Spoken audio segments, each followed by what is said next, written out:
အားလုံးပဲမင်္ဂလာပါတူရီဝင်နာ channel ကနေပြီးတော့ပြန်လဲကြိုးဆိုလိုက်ပါတယ်ဗျဒီနေ့မှာတော့ကျွန်တော်29ရက်6လ2026ကနေပြီးတော့3ရက်9လ2026ထိတပတ်စာနှစ်ချုပ်ဗီဒီယိုကိုပြောပြပေးခြင်းပါတယ်ဗျ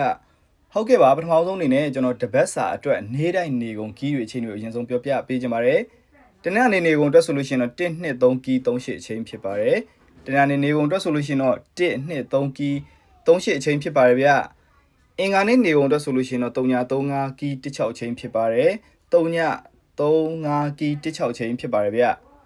ဗုဒ္ဓနေ့နေကုန်အတွက်ဆိုလို့ရှိရင်တော့26ခွန်ကီး4ကိုအချိန်ဖြစ်ပါတယ်26ခွန်ကီး4ကိုအချိန်ဖြစ်ပါတယ်ဗျ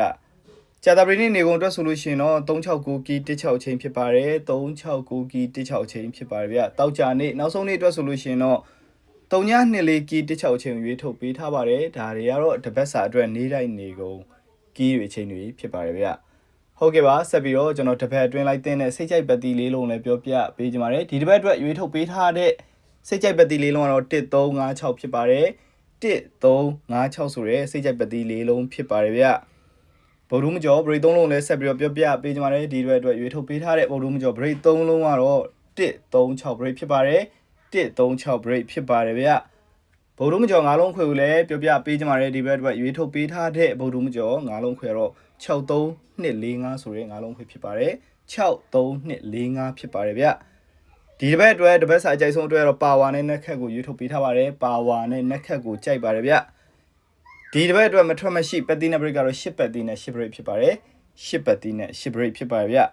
တနင်္လာနေ့နေကုန်အတွက်အကြိုက်ဆုံးလုံးပိုင်းနှလုံးကတော့38လုံးပိုင်းဖြစ်ပါတယ်38လုံးပိုင်းဖြစ်ပါတယ်ဗျတနင်္လာနေ့နေကုန်မထီမပေါက်ကီး3လောက်တော့1 2 3ကီးဖြစ်ပါတယ်1 2 3ကီး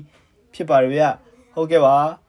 ကျွန်တော်ရဲ့တပတ်စာနှစ်ချုပ်ကနေနေနဲ့လည်းအဆင်ပြေကြပါစေအောင်မွေးရကြပါစေအများဆုံးများစွာရရှိကြပါစေဗျကျွန်တော် channel ကိုအများကြီးအားပေးနေတဲ့အတွက်ကြောင့်လည်းကျေးဇူးများတင်ပါတယ်ခုနှစ်ရသားသမီးများအပူရရှိလို့ရှိရင်လည်းအမြန်ဆုံးငြိမ်းကြပါစေဗျနော်